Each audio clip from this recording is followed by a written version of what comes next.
Boa noite, pessoal. Boa noite a todas, a todos, a todos que acompanham aqui o meu Instagram e também acompanham o nosso YouTube. Está fazendo agora a nossa primeira resenha bioenergética de 2023 e com um convidado muito querido, ele já está por aqui, né? Ele já deu um oi. E a gente vai falar sobre um livro que é esse, né? Decolonizar Valores. E é um livro muito interessante, a gente vai poder conversar com o autor, que é o Tiago Teixeira.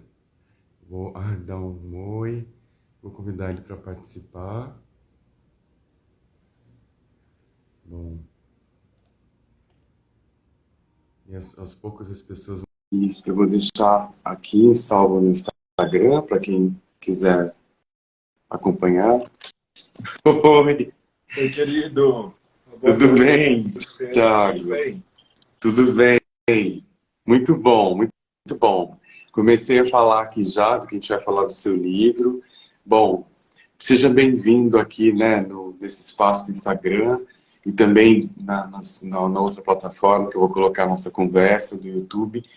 E é isso, né? Eu vou me adaptando a essas redes, assim, acho que esse ano o Instagram tá fluindo mais rápido para mim do que o YouTube, então estou seguindo o fluxo. Ah, Esse é um projeto que eu tenho desde 2019, eu nem sei quantos, eu já fiz acho que mais de 40 resenhas de livros, com esse foco, né, do corpo e da filosofia e trazendo questões para pensar a nossa relação com o nosso corpo e também a nossa relação ética, né? Eu acho que é muito legal o seu livro, para trazer um pouco, acho que até coloquei um post hoje no meu Instagram, como que a gente aprendeu do que é certo e errado, do que é verdadeiro, do que não é verdadeiro, impacta diretamente o nosso corpo, né? Eu vim de uma formação da filosofia, meu mestrado foi no Rawls, então tinha toda essa discussão das ações afirmativas, mas era muito intelectual.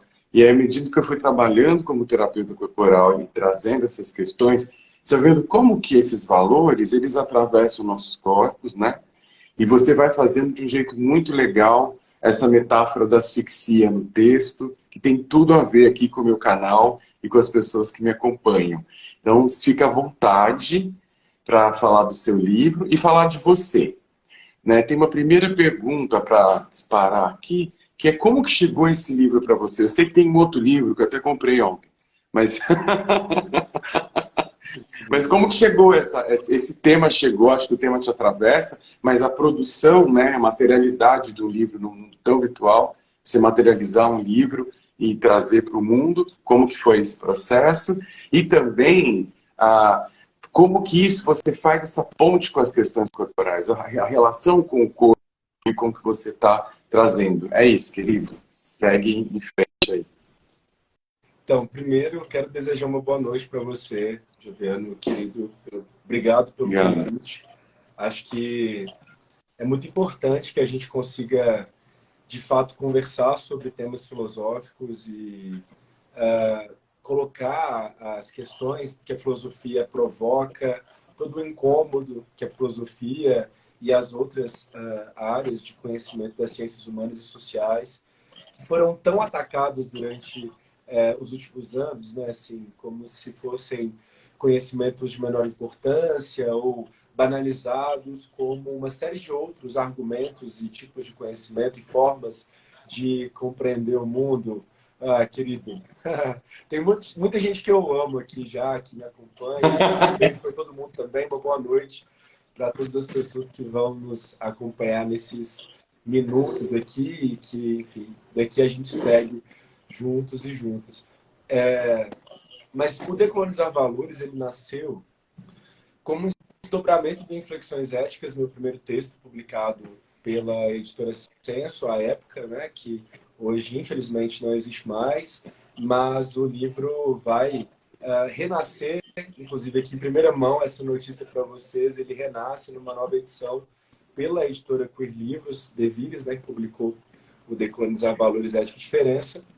E eu sempre fiquei jogando, você sabe que a filosofia, embora não exista a filosofia, né, assim, a não ser dentro de um fetiche colonial, de um pensamento branco, masculino, cis heterocentrado, mas essa filosofia, no singular, ela teve sempre uma facilidade em compor modelos discursivos ou modos de interpretar o mundo, de interpretar o corpo, o fenômeno, relacionalidade, a própria noção de ética, desvencilhada das experiências, das narrativas e das presenças de corpos dissidentes.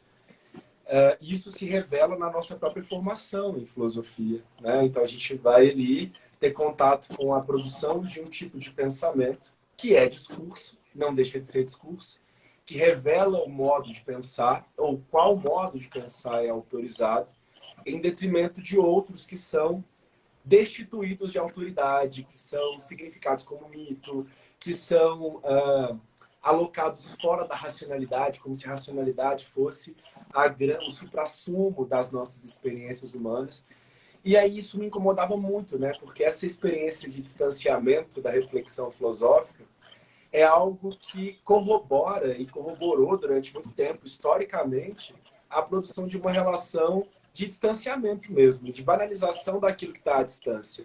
Então, com frequência, a gente escuta sobre o fenômeno, aquilo que aparece, aquilo que se manifesta, mas está à distância, né? Pouco a pouco se naturaliza uma forma de se relacionar com o mundo, com o outro, com outros corpos, que retira gradativamente a importância. Então, o Decolonizar Valores ele nasceu como resposta à minha formação em filosofia, nesse entrelugar, né, que eu ocupo, porque a minha formação é em filosofia e eu estou terminando o doutorado em antropologia, então eu fico nesse entrelugar, né? Para alguns eu deixei de ser filósofo porque eu migrei para antropologia e para alguns da antropologia eu deixei de ser filósofo. Eu nunca serei antropólogo porque eu tenho uma origem na filosofia e eu acho isso ótimo, porque esse entrelugar é algo que a gente precisa, inclusive, para desfazer esse engodo, né, assim, do nosso tempo, que, bem ou mal, e de forma muito perversa, se entranhou nas experiências filosóficas e científicas, que é essa ideia de que a gente precisa cristalizar formas de pensar. Não há nada mais colonial do que esse interesse por cristalizar formas de pensar, de sentir, de experimentar o mundo e de se relacionar. Então, no final das contas, esse texto é uma grande provocação. Né? A noção de diferença aparece aqui não à toa, né? Porque ela foi vilipendiada propositalmente pelos sistemas coloniais. Então, a gente pensa aqui que a modernidade ela construiu um argumento de injúria sobre a diferença e faz todo sentido, porque é preciso, então, demonizar, criminalizar, asfixiar todas as diferenças para que elas fossem, então, transmutadas em alvos. Né? A gente vê que um dos aspectos mais sofisticados da modernidade foi transformar a diferença em desigualdade. A partir dessa ideia de igualdade hegemônica que gira em torno da brancura, da cis-heteronormatividade, do capacitismo, do classismo e de outras ferramentas de clivagem entre os sujeitos. Então, basicamente, o livro nasce com esse interesse de provocar mesmo e de desestabilizar todas essas normas que foram produzidas com esse registro de violência moderna e colonial. Muito bom. Isso marca, acho que você vai trazendo, fui fazendo várias marcações, né? Uma coisa que você trouxe aqui, que é a naturalização da violência, como se assim, você tem de ter não teria um processo civilizatório, não teria um avanço de uma racionalidade se não fosse através da violência. E aí a violência, ela passa a ser normalizada e parece que a regra é ser violento. E aí você tem agora, nesses últimos dias, né, com as pessoas assistindo, tudo que aconteceu e que ainda acontece com os Yanomamis, muito chocadas. E aquilo que essas pessoas estão tão chocadas, né, com aquela violência, que é o estranhamento, que é essa experiência que, né, para a gente, da filosofia com F maiúsculo, é uma experiência fundamental, né, a filosofia. Mas o estranhamento é a base, né? Então, assim, você olha para aquilo ali e leva um susto. Mas, gente, isso acontece há 500 anos. Então, esse estranhamento dessa violência que eu tenho agora, olhando para os Yanomamis, por que ela não porque a violência ela foi normatizada durante muito tempo, como parte fundamental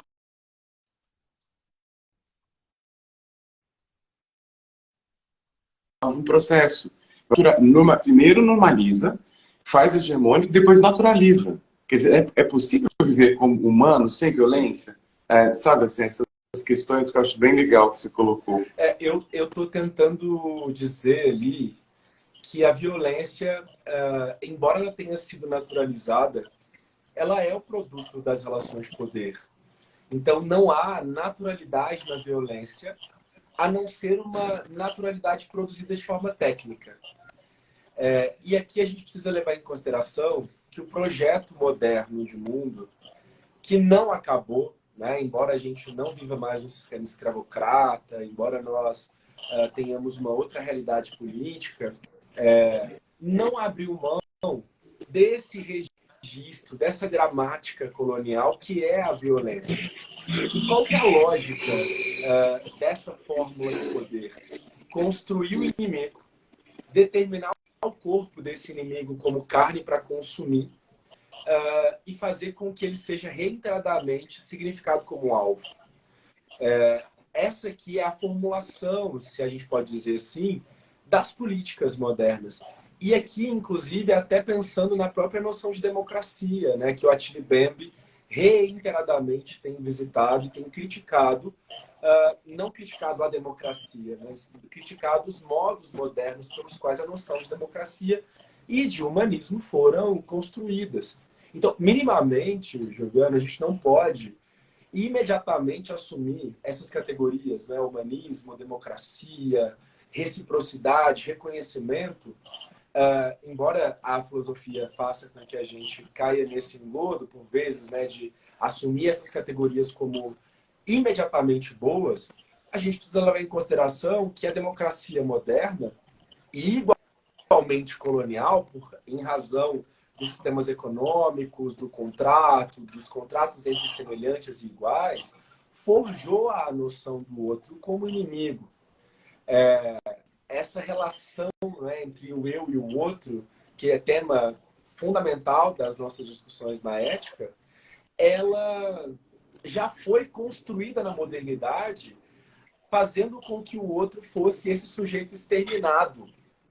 E quando não exterminado, exterminável. Então a gente está pensando aqui, por exemplo, que nós discutimos às vezes essa categoria do reconhecimento, da alteridade, mas espera aí, como é possível reconhecer se todas as ferramentas de subjetivação e de inter-relação ou de relacionalidade estão tecidas nessa atmosfera do eu sujeito, que não sou marcado, sou universal, me apresento aqui pela brancura, pela cis-heteronorma, pela ausência de deficiências, pela minha localização territorial e econômica, e já significa o outro que foge, né, que é desviante, que é dissidente, que está fora dessa centralidade, como um corpo que pode ser, como eu havia dito agora há pouco, consumido. Né?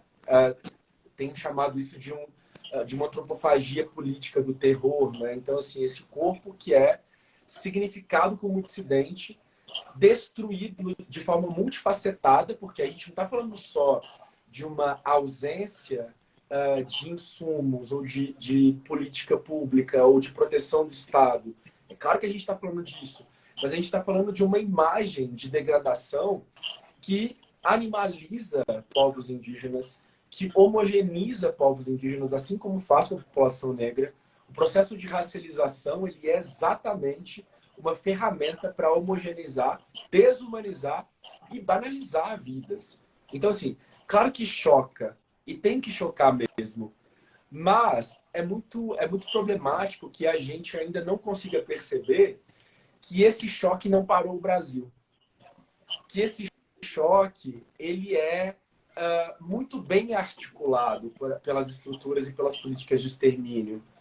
Porque, na verdade, a gente está falando de corpos que já aparecem para nós desde sempre como corpos matáveis. Tá? Então, eu estava usando essa problemática dos povos Yanomami assim, como uma reflexão nas minhas aulas E eu estava pensando exatamente isso, né? Como que, de alguma forma, há um incômodo, há uma provocação, mas ainda assim há a manutenção de um sistema que foi muito bem articulado. A gente está falando de ideologia política. A gente está falando de uma realidade estética, midiática, política, epistêmica, porque qual foi a última vez que nós lemos teóricos e teóricas indígenas?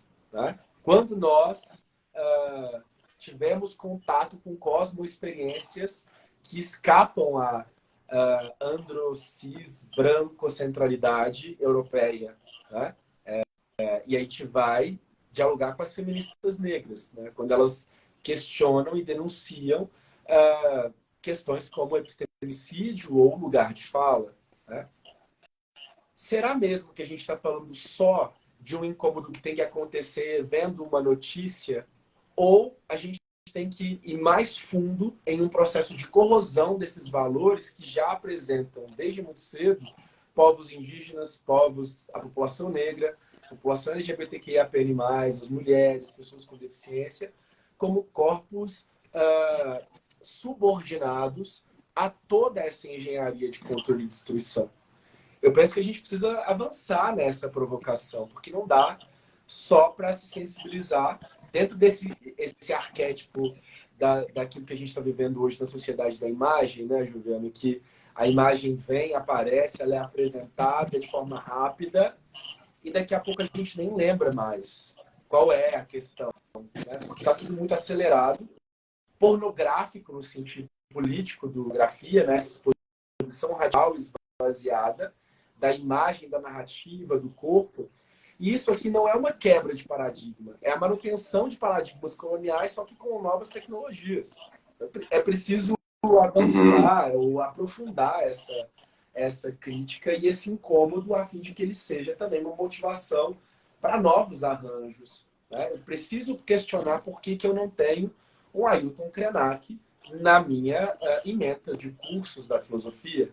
Eu preciso questionar por que eu não tenho mulheres negras, teóricas trans, travestis, homens trans, transmasculinos, que produzem pensamento e que recusam todas as formulações coloniais, inclusive epistêmicas, que nos colocam em lugares de desumanidade ou de não produção de intelectualidade, né? Porque a gente já escapa imediatamente às normas.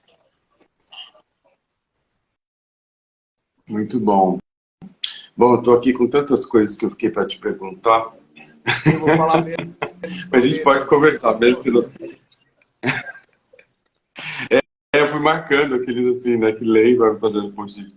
Mas é interessante, assim, várias questões. Eu queria que a gente entrasse um pouco aqui, né, nas marcas. Eu acho que no trabalho, seja no nosso próprio trabalho corporal, quando você, sei lá, se propõe a perceber suas próprias tensões, ou quando você está trabalhando com outra pessoa e percebe as tensões do outro corpo, das outras pessoas, é muito interessante como essas marcas, né, desse discurso opressor, ele aparece no nosso corpo, né? E às vezes ele aparece na necessidade, no silenciamento, que eu acho uma coisa que você falou bastante e entra muito aqui.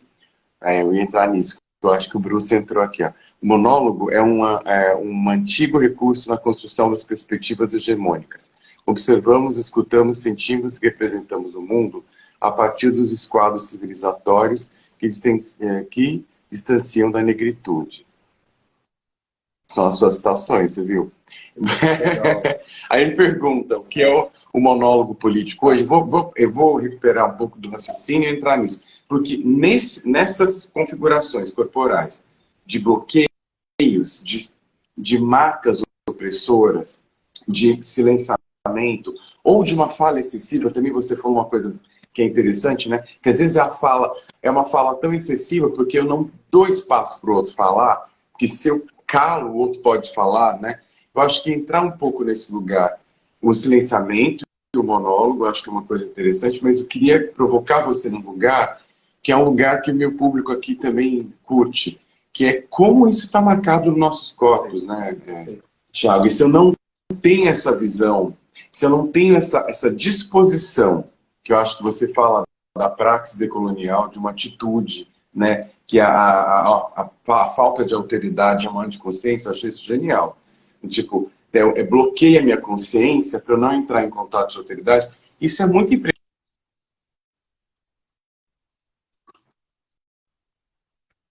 escutando aqui, então eu sou um professor, educador, eu sou branco, então culpado que eu posso estar sendo violento. Não é esse lugar da culpa para paralisar, né? E nem ficar tentando, porque eu falei de errado, tem que ter um vocabulário novo. Mas é em um lugar de uma atitude que eu estou disposto a perceber essas marcas em mim e eu também perceber essas marcas no outro. E aí, pensando no conceito que eu trabalhei bastante, já estou fiz 3 jornadas, agora estou partindo para uma 4ª jornada que chama Coraças Musculares. E o Reich chama de coraças musculares caracteriológicas. Que, quer dizer, o cara nasceu, tá ali, aquele organismo está pulsando, mas ele vai para um ambiente que faz com que ele viva cada vez menos, asfixie cada vez menos. Então, eu quero te provocar um pouco nesse lugar, corpo sensório, e depois partindo para o silenciamento e monólogo, como Bruce propõe. Querido. Então, vamos pensar que primeiro, é importante localizar a discussão que eu estou tratando no Decolonizar Valores, fazendo uma distinção entre ética e moral, que eu acho importantíssima essa distinção, embora isso não seja um consenso na filosofia, você sabe bem disso. Mas eu penso que é preciso diferenciar ética e moral, porque nós, que somos corpos dissidentes, a gente sabe o que é. Professora Letícia, um beijo. Acabou de entrar a Letícia, autora do Transfeminismo, Letícia Nascimento, o amor da minha vida, um dos amores da minha vida. Vem falar comigo! Sua bênção. Venha falar com a gente! Tá vendo? Já fica aqui o convite, irmã. Primeiro, eu gosto de pensar essa distinção porque nós sabemos que a moralidade é uma prática de um costume e pressupõe continuidade.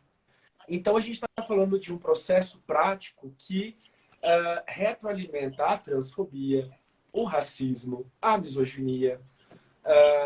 Um termo que eu gosto de usar para expressar as violências de gênero e sexualidade, que é a cis-heterobrutalidade, porque eu não penso que a gente está falando de fobia ou de um pânico. Claro que existe a questão do pânico moral, mas o pânico moral ele se desdobra em violências, né? Em violências físicas, violências psicológicas, violências estruturais. Então eu penso que racismo, a cis-heterobrutalidade, o capacitismo e tantos outros sistemas de degradação de humanidades corroboram esse maquinário que constrói o corpo racializado, o corpo dissidente, o corpo que vai ser mitigado, né, nas suas potencialidades em nome da manutenção de um sistema. A gente pensar com Fanon aqui. Raça, por exemplo, é um pressuposto de comparação. Não é algo da ordem natural, biológica ou essencial. O processo de racialização ele é politicamente fabricado. Você precisa da moral religiosa para dizer que sujeitos não têm alma para que eles sejam escravizados. Mais tarde, você precisa da norma do Estado, de uma ideologia, da publicidade, do jornalismo, do próprio Estado se materializando aqui de forma higienista, para dizer qual é o lugar de sujeitos negros, né? Então, há uma organização político-social, Joviano, e quando a gente fala de discriminação ou dos atos discriminatórios, imediatamente nós somos levados para a exclusão. Mas eu penso que há um ponto intermediário entre o efeito discriminatório e o resultado da discriminação, que é uma organização. Eu penso que discriminar antes de excluir é dar certa forma à realidade, né? E é claro que essa forma ela é excludente, ela é brutal, ela faz sangrar, ela faz que sujeitos sejam esfacelados, né? Mas é preciso que a gente esteja atento e atenta e atente a essa organização política da discriminação, da violação. E porque ela culmina nesses processos de marcação do corpo. Eu entendo que nós, todos e todas, temos cicatrizes nos nossos corpos. todas essas violências estruturais, elas fazem com que nós estejamos marcados e marcadas. O que acontece é que essas técnicas são tão sofisticadas em naturalizar a violência e fazer com que a nossa percepção não questione a origem e o impacto dessas cicatrizes, que a gente começa a se digladiar, né? E aí a gente não consegue perceber, por exemplo, a necessidade de ver a cicatriz como possibilidade de aliança, né? Porque as cicatrizes que atravessam os nossos corpos, embora elas sejam diferentes, elas vêm da mesma estrutura. E claro que essas estruturas de violência, elas se articulam de formas distintas, mas elas têm o mesmo propósito, a manutenção da norma. Então, o inimigo de um homem negro gay não é a travesti. O inimigo de uma mulher cisgênera não é o homem transmasculino. Ao contrário, né, nós estamos falando aqui de uma inimizade que tem que ser direcionada para as estruturas de violação que nos querem todos e todas aniquilados e aniquiladas. Né? Enquanto a gente não perceber a potência da norma no sentido ideológico e pedagógico, e como que essa pedagogia da destruição nos coloca em um estado belicoso, né, uns contra os outros e umas contra as outras, nós não vamos conseguir identificar as nossas cicatrizes como força de aliança. Né? Ao contrário, a gente vai sentir, isso aqui está posto nas nossas experiências político-sociais, que pequenas hierarquias são grandes hierarquias. Né? A gente vai achar que as nossas vantagens são de fato privilégios. E não são. Né? E a gente retroalimenta um sistema que, na verdade, nos quer todos e todas aniquilados e aniquiladas, e a gente não avança para essa política da aliança. Por isso que eu falo de uma ética do afeto, que a ética decolonial é uma ética do afeto, porque eu preciso me afetar. Daí a importância do diálogo aqui, diálogo como um esforço político mesmo, né? Porque é do incômodo, da tensão. Porque dialogar pressupõe diferença. Qualquer sistema discursivo, político, normativo que retroalimente uma maneira de existir e diga que outras são menores, não pressupõe diálogo, né? Não tem diferença aqui, tem hierarquização. Aí você tem monólogo. Por isso que o monólogo é um corrosivo político, porque a gente vê o quanto que sujeitos normativos controlam os espaços de poder, de imagem, de reprodução da imagem dos sistemas políticos para fazer com que nós acreditemos que nós somos inimigos uns dos outros. Né? É isso que acontece no final das contas. Muito, muito bom. E aí eu acho que, aproveitando, acho que Gauss colocou aqui. O termo fobia, de certa forma, confere quase um salvo-conduto para quem protagoniza a discriminação. A palavra brutalidade implica e responsabiliza quem profere os discursos de ódio. É isso, Gauss. Assim, querido, né? Assim, eu estou pensando exatamente isso, né? De como que nós precisamos colocar nome, de fato, nas coisas como elas são. À medida que nós... E é possível perceber isso, Joviano, como que reiteradamente sujeitos racistas se escondem atrás de práticas de humor, né? Haja visto a importância do texto do Adilson Moreira, do racismo recreativo, ou se escondem atrás da moral, né? Assim, de valores que circulam historicamente. E, de alguma forma, a gente percebe o quanto que essa disponibilidade ética de quebra, de ressignificação e de recalibragem do caminho não acontece exatamente porque as pessoas estão nesses lugares privilegiados e blindados e blindadas da responsabilidade pelas suas ações e da responsabilidade pelos valores que elas aventam. Eu costumo dizer que nós somos herdeiros e herdeiras de uma memória colonial. E isso aqui se materializa em números, em estatísticas de violência. Tá? Quando eu observo, por exemplo, o genocídio em relação à população indígena, como você disse, os índices vertiginosos de violência contra a população trans travestis no Brasil, a violência e todas as violências que assolam a população negra. Ou seja, a gente está pensando ainda politicamente a partir de um registro de uma máquina, de um maquinário de poder colonial, que significa basicamente dizer que alguns humanos são mais humanos do que outros. Né? Aliás, alguns humanos são, outros nem são. Estou trabalhando agora no terceiro texto com a distinção entre carne e corpo, e isso fica muito evidente, né, quando a gente pensa como que determinados corpos são públicos, né? São produzidos como públicos. Eu trato isso também no Decolonizar Valores. Basta a gente observar como que determinados sujeitos estão, em certa medida, à mão, né? Assim, sujeitos se sentem autorizados em tocar o nosso cabelo, em tocar o nosso corpo, em dizer sobre nós, né, sem nos convidar, né? Em tecer teorias, em tecer fórmulas de pensar a nossa corporeidade, afeto e presença, sem ao menos ouvir o que a gente tem a dizer. Ou seja, a gente volta no monólogo. Essa arquitetura política que vai reproduzindo um modo de dizer quem é o sujeito e quem é o outro, quem é o corpo e quem é a carne, quem é a humanidade e quem é a dissidência. Então a gente precisa descortinar o aparato político que está por trás dessas relações de poder. E é claro que eu respeito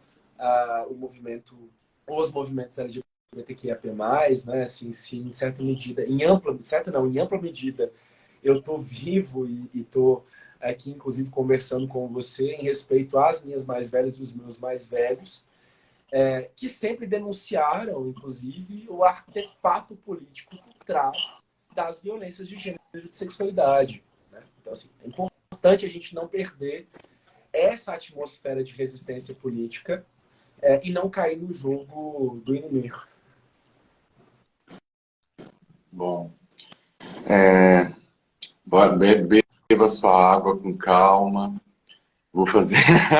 Já até fiquei mais calmo. Vamos respirar, que eu estou pensando aqui na conexão que eu fiz. Eu achei muito bonito o que você falou da aliança pela cicatriz, que é uma marca corporal, né? Que é uma metáfora bonita, que esse corpo, né, a partir dessa visão em que existe uma hierarquia de um melhor e de um pior, e que eu não quero participar do grupo pior, né, eu quero estar sempre nesse grupo melhor, eu passo por cima de todas as... Eu não me vejo, não vejo as minhas cicatrizes para fazer aliança com você, né, eu vejo a superioridade, a inferioridade, ou eu silencio o outro, ou eu não promovo a possibilidade do encontro, né? Que é onde nesse encontro poderia ter o diálogo, poderia ter a troca. E você faz um argumento interessante, você traz uma coisa interessante prática, né? Que é as alianças, e um conceito que você trouxe de corpo político, até comentei com uma colega agora à tarde, com a Dani. A gente estava pensando numa ideia de corpo coletivo, um coletivo, ele pode estar dentro ainda de algumas hegemonias coletivas, mas um corpo político, pensando na palavra polis mesmo, né, que ele é comum, mas ele tem uma visão de bem comum, ele não é só um corpo comum, ele é um corpo comum para um bem comum, né, para um bem viver, para uma conexão. Eu achei interessante esse corpo político e o que você traz antes desse argumento, que é como você pode fortalecer essas vezes, né? Como que você fala de quebra do espelho, né? Quebra do espelho colonial, que para a gente é uma quebra de espelho narcísico, né? O que eu vejo nesse espelho não é minha imagem, uma imagem que foi colocada por uma... Você colocou todas essas características, o Paul Preciado coloca nesse último agora livro uma coisa tão enorme que é cis, hétero, petro, erótico. É uma coisa gigantesca, que é petróleo também, né? Que é pornográfico também, que é um monte de coisa. Que o pornográfico, então, para a gente que é ligado ao trabalho corporal, é uma coisa terrível. Que a pessoa olha lá um pornográfico e nunca vai ser aquilo, né? Porque aquilo é uma produção. Então, tudo aqui, toda essa imagem que vai sendo trazida de fora para dentro, né? E aí também o que é o dentro, o que é o fora, né? Mas nessa produção de imagem, a quebra do espelho, pelas alianças, é muito interessante. Porque se eu falasse, não, eu vou fazer uma quebra, né, eu vou fazer uma coisa interessante.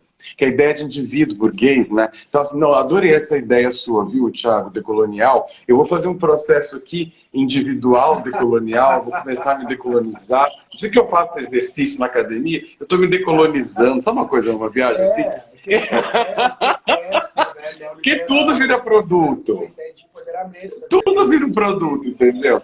É, Então, como você está trazendo, é impossível acontecer esse processo do ponto de vista individual, porque esse indivíduo não existe nesse corpo político. E o que vai existir é uma subjetividade construída a partir de relações. E se nessa relação eu olho para a sua cicatriz, você olha para a minha cicatriz, a gente faz uma aliança, nessa conexão a gente pode quebrar esse espelho narcísico colonizado. é isso.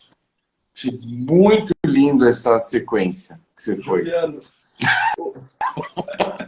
vou te dizer que quando comecei a escrever sobre o espelho colonial, sobre essa experiência, né, assim, o Decolonizar foi um texto, essa coisa da cicatriz, do corpo, né, corpo político, corpo público, foi um texto muito encarnado, né, se eu posso dizer assim. Porque eu fiquei pensando, por exemplo, em todas as vezes em que eu olhei para fora, olhei para a novela, para o filme, para a literatura, para a própria filosofia, e percebi que faltava uma devolutiva de uma imagem que de fato fosse positiva para mim. E eu estava tendo contato também com muitos casos de injúria racial, de crianças na escola, enfim, estava tendo ali contato com essas narrativas e eu fiquei pensando, assim, gente, como é brutal esse processo, porque desde muito cedo a gente aprende a se tornar negro, por exemplo, a partir de parâmetros que são amplamente destrutivos. Então, em primeira acepção, tornar-se negro é um processo extremamente brutal mesmo, né? Violento, porque não há. Você olha para a novela, há uma produção discursiva que aloca sujeitos negros em um determinado lugar, que é quase um destino. Você olha para o livro didático, isso aqui é uma crítica que a gente precisa fazer enquanto professor e professora, em sala de aula, não dá para normalizar a história única, como diz a Chimamanda Ngozi, né? O livro didático, o garoto, a menina estão sofrendo racismo em sala de aula, e aí quando eles vão recorrer ao livro didático, né, assim, não há uma quebra discursiva, né? Porque o corpo da população negra no livro didático está nos lugares da história da escravização, como se aquela escravização fosse alguma coisa que tivesse acontecido ao acaso e não a partir da junção política, econômica, normativa, moral religiosa. Enfim, isso aqui precisa ser descortinado. Ou mais tarde, na contemporaneidade, como uma experiência de naturalidade ou de inclinação à vulnerabilidade, à criminalidade, à pobreza, à desigualdade. Ou seja, aí essa criança que está sofrendo injúria racial e racismo em sala de aula abre o livro didático e não quebra a narrativa, né? E eu fiquei pensando muito nisso durante a escrita. Eu fiquei pensando, gente, como e se a gente amplia essa discussão pensando a partir da interseccionalidade, nós vamos ver, a gente vai observando também as nuances que isso acontece, né? Assim, como um corpo LGBT, que é IAP+, em um espaço e território que está ali respirando a cis-heteronormatividade para tentar se aproximar da emoção de humanidade, também vai sofrer a ampliação dessas cicatrizes. Né? Por isso que essas questões elas vão se entrelaçando, né? Assim, como é importante a gente observar qual é a estrutura, o que ela promove de norma e a partir dessa norma, como ela se manifesta a fim de tentar dizimar as nossas presenças, para que a gente não siga, né, como eu disse, achando que o inimigo em um espaço majoritariamente negro é um corpo LGBT, de um homem negro gay, ou de uma mulher trans, travesti, ou de uma mulher lésbica, enfim. É preciso que a gente entenda, nesse sentido, a importância das cicatrizes, porque elas pulsam como os sistemas de violência são profundamente hostis. A gente está falando de uma estrutura de guerra, no final das contas, né? Nós versus os outros. E na guerra há uma sofisticação para aniquilação, para aniquilamento. E algum grupo, né? Tem os grupos que você também coloca, que eu achei legal, que é uma coisa que eu discuti num grupo, e enfim, deu muitos problemas, né? Porque é a questão da vulnerabilidade, né? Alguns corpos, pensando na violência, nessa que você fala você inverte de homofobia para uma heterobrutalidade, né? Essa brutalidade, ela vulnerabiliza corpos específicos, né? Esse outro, para ser atacado, fica numa condição de muita vulnerabilidade, né? E aí isso vai sendo bifurcado por muitos outros atravessamentos. Por exemplo, se essa mesma criança é uma criança negra e LGBT e trans, ela vai ficando um circuito de vulnerabilidade tão grande, né, que é muito difícil de você dizer que essa criança é tão vulnerável quanto as outras. Não, nesse ambiente, essa criança se torna muito mais vulnerável do ponto de vista da violência. E o mais curioso é perceber que isso acontece em um cenário de profundo esvaziamento, onde as pessoas se dizem pró-vida ou pró-vida de crianças, mas não questionam ou não se questionam quais crianças, de fato, elas querem proteger. Né? Isso aqui é o que mais denota essa lógica da guerra. Porque se escolhe quem é o aliado ou quais vidas vão ser protegidas. Né? Se restringe a noção de vida vinculada ao padrão normativo e se descarta outras vidas. Né? E aí esses discursos eles vão ficando cada vez mais hipócritas, no final das contas. Né? Porque não se protegem as crianças. Né? Se protege vidas que estão dentro desse pacto da semelhança, da igualdade. E esse pacto ele é profundamente responsável pelos genocídios históricos. A gente está pensando, tipo, a noção de diferença ela aparece reiteradamente nos meus textos, porque eu entendo, Juliana e todo mundo que está assistindo, né, está nos ouvindo, está participando dessa conversa, se tem algo que é um registro histórico-político que é profundamente brutal, é a noção de igualdade. A noção de igualdade dentro dos pactos e contratos modernos, elas vão ser responsáveis por todas essas gestões de morte, né? Assim, se a gente quiser usar o termo da Tilly Bembe, por essas necropolíticas. Porque não se quer, e aí pensando mesmo com o Bembe, né, não se trata de deixar morrer, se trata de fazer morrer. Né? E quem é o corpo-alvo?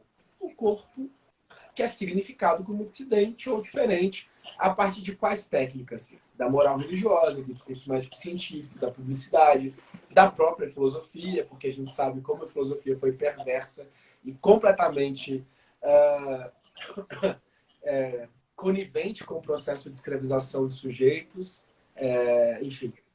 E a gente não dá para a gente fazer filosofia, psicologia, ciências humanas e sociais sem descortinar o tanto de sangue de corpos que foram colonizados por teorias políticas da filosofia e de outras ciências humanas e sociais.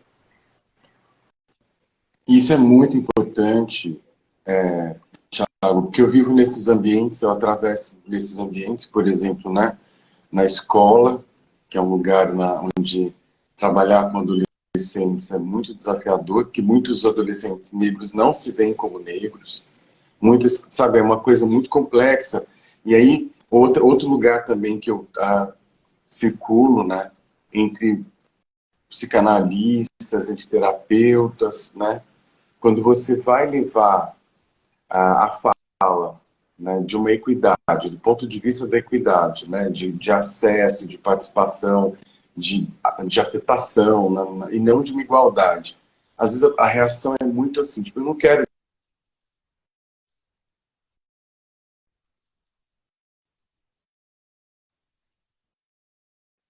todo mundo igual. E aí não percebe que essa é a maior violência. É o né? núcleo. Tratar tá todo núcleo mundo das igual é uma coisa violências, né? muito Esse somos violenta, todos iguais, somos não é? todos humanos. Todas as vezes que eu escuto isso jogando, eu sempre respondo da seguinte forma. A partir de qual humanismo você parte para dizer que todos os sujeitos são iguais? Do humanismo moderno e colonial, que criou essa ideia, né, nova ideia de humano a partir da escravização, da exploração, do sequestro, do estupro, da separação radical entre o sujeito e o objeto. Porque, bom, é disso que se trata, esse todos somos iguais, né? Somos todos humanos. Porque, no final das contas, esse todos aqui, na verdade, é uma grande ficção de poder. Esse todos aqui é um pacto entre os semelhantes e que banalizam em ampla potência os dessemelhantes. Né? Um texto do Bembe que é genial sobre essa discussão, né, de como a democracia e o humanismo moderno precisam ser colocados em xeque, é o Políticas da Inimizade. Ele está dizendo, olha, o pessoal do Impertinente entrou aqui também, um abraço para todo mundo do Impertinente, o pessoal faz um trabalho incrível. Joviano, o pessoal do Impertinente, levem o Joviano para conversar com vocês também. A gente tem que fazer essas pontes aqui. Bom, eu vou te convidar no final, tem um convite no final. Já Você tem... sei que já estou na vida agora, né? Só me chamar que eu vou. Muito bom. O que não se percebe é que essa totalidade, na verdade, ela sempre serviu como um alicerce para as políticas de extermínio, né? Porque é preciso consolidar um todos versus os outros, ou nós versus os outros. É disso que a gente está falando. Então não tem essa de nós somos todos iguais. Não, nós somos diferentes. E que bom que nós somos diferentes, porque a gente vai ter que provocar a política pública para falar das nossas diferenças. A gente vai ter que provocar a saúde para dizer que gênero não é binário e que essa construção binária ela foi formulada, né, politicamente. Que a descrição sobre o corpo, e você trouxe mais cedo Aristóteles aqui, ela transita pela história do pensamento filosófico, né? E que a própria biologia não é um lugar de conhecimento que é ahistórico, porque é uma descrição sobre o corpo que muda de acordo com o tempo, né? E muda de acordo com as necessidades políticas de cada tempo. Ou seja, a gente precisa entender cada vez mais as nuances políticas que atravessam os discursos. Quando a gente fala de raça, quando a gente fala de gênero, quando a gente fala de sexualidade, e quando a gente fala de vulnerabilidade. Vulnerabilidade não é um destino. Vulnerabilidade é uma produção política. E só pode ser desfeita... Olha, eu não posso dar uns coraçõezinhos, são dar uns coraçõezinhos, eu não consigo.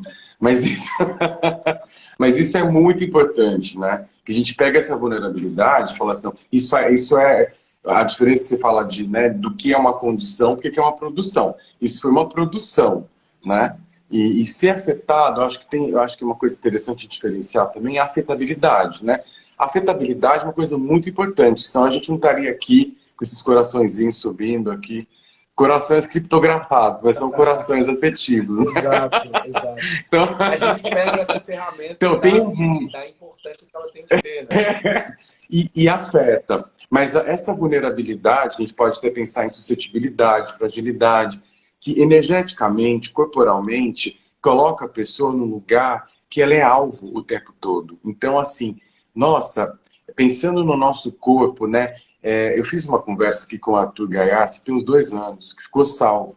E eu fiz um exercício, Thiago, muito interessante, que era assim, falei para as pessoas na live mesmo, na conversa aqui, né? Fecharem os olhos, eu fui descrevendo como que uma criança, né, LGBT entrava na escola. Eu falei, aí, e sempre falava, perceba como você respira, perceba como você respira.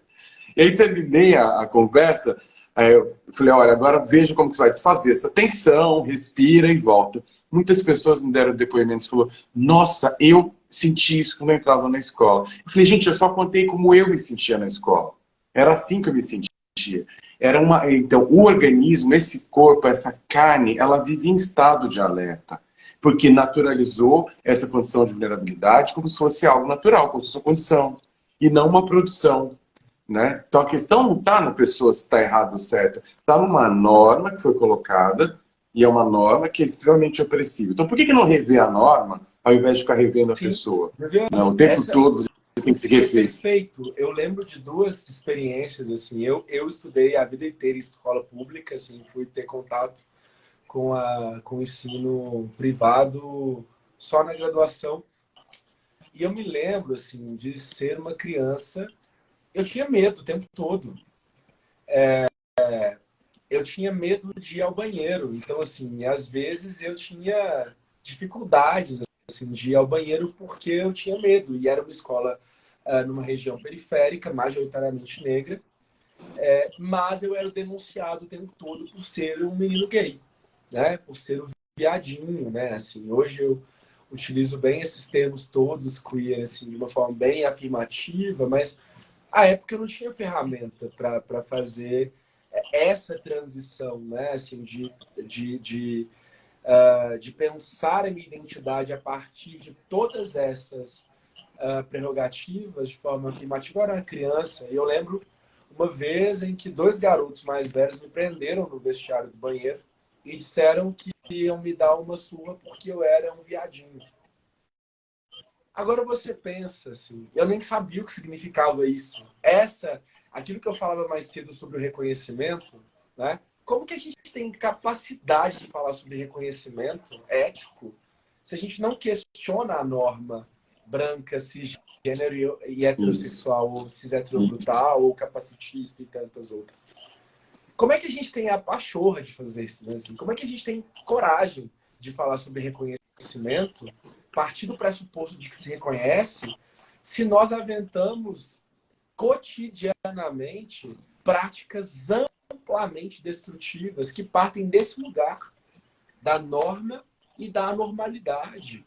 A gente não sabe reconhecer. Todas as ferramentas que nos foram ensinadas, elas batem nesse lugar da destruição da diferença. E aí você percebe o quanto a norma ela é pedagógica. Pedagógica no sentido terrível aqui, não é assim? Porque ela ensina, ela dociliza. Alguém falou do biopoder aqui agora há pouco, né? Assim, e de fato, dociliza o corpo, porque aí você vai sendo enfraquecido. Se tem alguma coisa que eu aprendi sendo um homem de candomblé, é que a gente precisa fortalecer e se potencializar nas nossas experiências. Você chega numa casa de candomblé, tudo é experimentado. Não tem esse apelo à racionalidade ocidental. A gente conhece nos sentidos, né? E aí é preciso sentir, ouvir o que o outro tem a dizer. Eu coloco isso no texto, né? Eu não acredito nessa ideia de se colocar no lugar do outro. Não acredito, a gente não coloca. Eu nunca vou saber o que a professora Letícia experimenta, vive. Nunca vou saber. Porque a empatia, sim, pensando na que a gente tem que ensinar para os alunos lá, as faculdades do intelecto, nananana. A empatia é um exercício de imaginação. Como exercício de imaginação, né? E de disponibilidade também. Preciso ouvir, né? Sim, mas como ela é pensada com imaginação apenas, né? Ela é muito pobre. Se você inclui esse lugar da afetabilidade, da aliança na cicatriz, que é você estar com, entendeu? Estar com mesmo, muda a questão. Mas eu acho que vamos voltar aqui. A gente está com um tempo já de quase uma hora e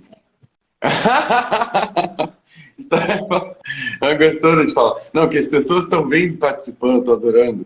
Mas o que eu estou querendo voltar aqui um pouco, que é na aliança, eu quero ficar com isso, porque eu acho que isso é uma riqueza muito grande. Essa aliança na cicatriz. Eu quebrei tive uma fratura no pé e demorou agora, foi em setembro. Nossa, mas dói, hein?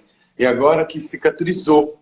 Aí eu fiz radiografia, eu falei, nossa, meu pé. Aí eu olhei assim, eu brinquei com o ortopedista, falei, mas isso aqui é igual dinossauro, né? Quem pegar esse pé, ele deu muita risada. Quem pegar isso, você sabe, ó, essa pessoa tem uma cicatriz. Então fica marcado na nossa história. A gente pode fazer aliança. Nesse congresso da psicologia que teve, bem grande, eu fui convidado pela federação latino-americana da análise bioenergética, que é a minha escola, né?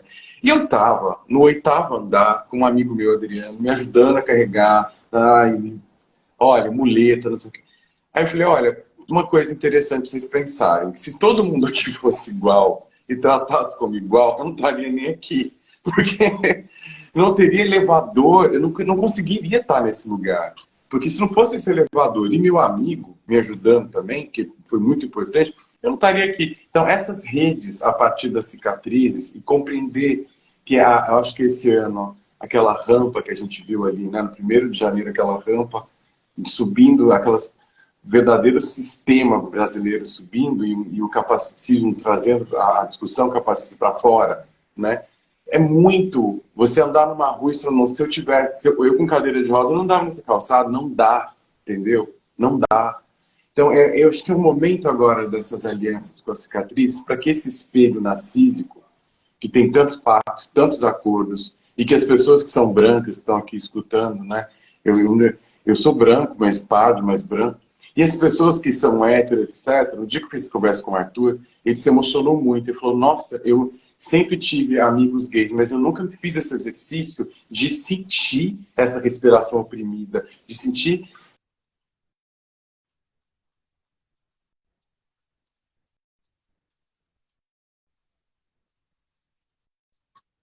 Sim. Não há um lugar onde se te toque o corpo, né? Como tocar? Acho que uma questão, né? Como que a gente pode produzir esse estranhamento nas aulas, na nossa convivência, nos grupos, para que a chave comece a virar. Não sei. Eu não sei como, assim, tem vários comos, mas eu acho que tem uma construção, né? Sim.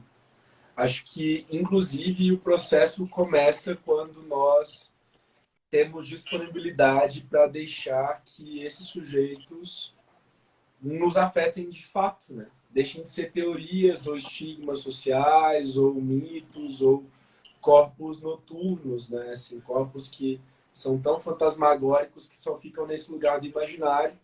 E a gente precisa se preocupar, se perguntar quando eu vou ser capaz de amar uma travesti? Quando eu vou ser capaz de ter um homem trans masculino como meu amigo? Quando eu vou ser capaz de tirar pessoas negras desse lugar pornográfico e trazê-las para o lugar do erótico, né? Do afeto, do cuidado, da potencialidade. Então, assim, isso só muda na prática. Não há outra possibilidade a não ser em um compromisso ético-político, no final das contas. É isso. Impertinente que comentou. Eu fiz esse exercício, mas vou contar na live do Impertinente com o Thiago. Vai ser dia 13, inclusive. Vai ser bem legal. Dia 13. 13 é segunda? 13 é segunda? Acho que sim, né? Então, eu estou um pouco deslocado. Mas acho que é sim. segunda ou terça. Bom, Bom. Eu sei que eu vou estar aqui. Bom, Thiago, eu queria que você... a gente tem muita coisa para conversar, eu quero que você volte, eu quero que esse outro livro saia rápido, porque aí eu não sei se deu certo aquele link que você mandou, comprei, mas não sei se deu. Mas o próximo agora acho que vai pensar... E é bom ouvir construir essa coisa dessa filosofia na carne. Aqui eu deixo meu agradecimento para a Fernanda Carlos Borges, que foi a primeira que eu li quando eu estava da qualificação para minha defesa. O colega que é o professor Ricardo Rego falou, você já leu o livro, a tese, não tinha livro na época, da filosofia do jeito?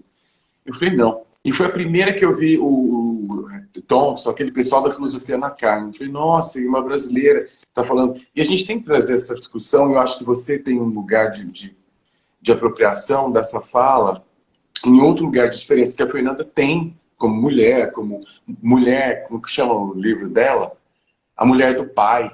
Virou até um verbete a mulher do pai, que ela é uma mulher do pai, né? Então, todas as singularidades dela, ela vai trazendo, né? Essa coisa, essa que é sua mãe, não, a mulher do meu pai, né? Então, é um outro atravessamento que a gente vai sentindo. Eu acho que esse caminho que você está indo é um caminho que eu estou há um tempo, que essa filosofia na carne, que é diferente, só corpo é muito importante. Mas, conversando com uma indígena no ano passado, aqui, que é uma querida, a Giovânia, eu fiz umas perguntas e mandei para ela falar na conversa. Ela falou assim, deixa eu te falar uma coisa, mas tem um pedaço dessa pergunta aqui que não sei o que quer dizer de corpo. Esse sou eu. Eu falei, nossa, sim! Porque é tão abstrato que você fala de corpo. Ela falou, mas o que é essa entidade aqui que você está falando? Sou eu? Eu falei, é você. Mas virou um conceito de corpo, virou uma ideia de corpo, né? E eu acho que tem eu acho que esse caminho desse sua terceira, esse lugar que você está indo aí, muito legal, é muito necessário. Bom, eu queria que você finalizasse, para a gente fechar, o que seriam essas inflexões, né? Que eu acho que você vai terminando o livro, acho que Gauss também comentou aqui. É um livro que eu não consegui ler numa sentada, porque eu sento, eu falei, imagina, 150, eu vou ler numa sentada, não dá.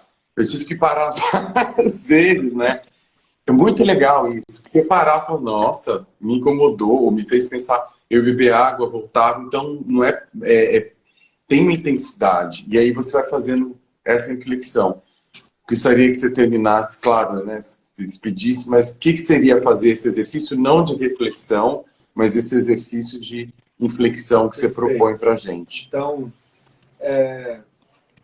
como eu disse há pouco, eu entendo que a ética ela é um exercício de afetação, de renúncia e de disponibilidade.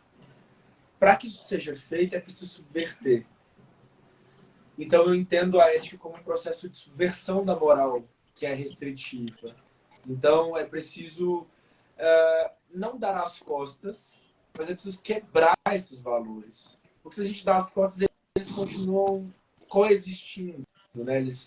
Eles coexistem com a gente, eles só não são tocados. E a gente se sente blindado, né? Então, assim, por isso que a gente vai ver, por exemplo, que é difícil para nós, homens, abandonarmos o pacto da misoginia, porque a gente, em certa medida, faz um discurso antimisógino, mas goza do privilégio de ser homem, ou das vantagens de ser masculinidades dissidentes, a depender do grau e da localização político-social. Então, quando eu estou falando de inflexão, estou pensando de forma inflexiva, é nesse lugar do desvio deixar de ser um problema e passar a ser um método ético, ou uma forma de existir e de coexistir politicamente. Eu acho que é isso que eu desejo que a gente consiga fazer, né? De forma mais profunda, de forma mais responsável. No fim, eu te agradeço, querido. Espero que eu possa voltar mesmo.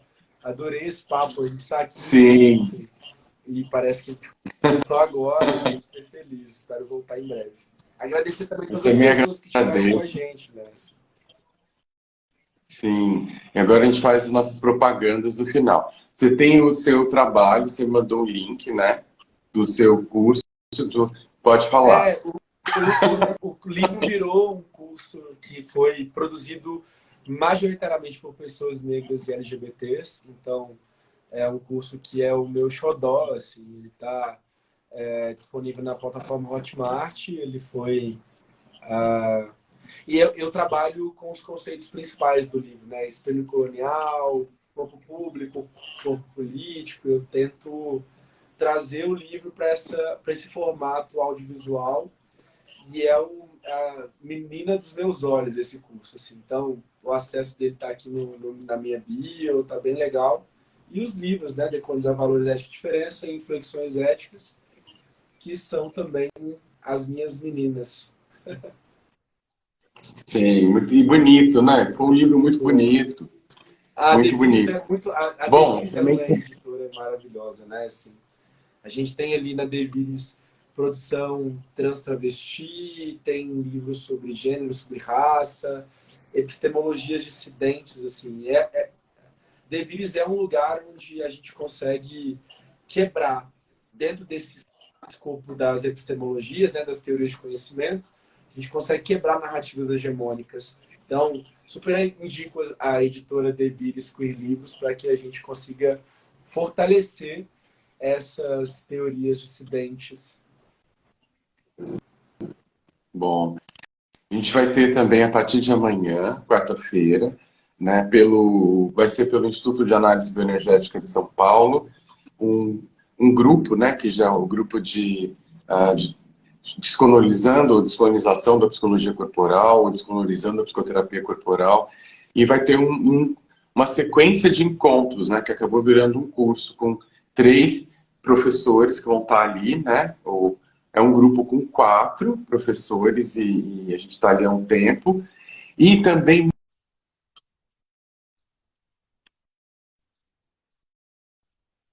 de fazer psicoterapia corporal. E aí tem esse grupo que veio do Instituto de Análise Bioenergética de São Paulo, a gente está há mais de um ano formando essa rede. E aí eu tenho no meu trabalho, acho que meu grupo vai ser em setembro, mas você já está super convidado. E aí já eu vou super te aceitei avisar. também, né? Então, assim, Sim. fechado. A Dani falou, você vai ter seus convidados, com certeza. Eu falei, vou, porque eu acho que né, eu tenho uma rede de pessoas que o Eduardo Miranda é um querido, você, né, que pessoas que eu sinto, um querido, ele já falou aqui comigo do livro dele, maravilhoso. E é isso, nessas redes a gente pode fazer, olha, quem é quem pode trazer as contribuições. Eu acho que é um lugar, é muito legal, eu acho que a psicanálise já está fazendo isso há algum tempo já, né? E agora trazendo para esse lugar das abordagens corporais, e que a gente percebe essas cicatrizes, né? A gente trabalha direto na cicatriz.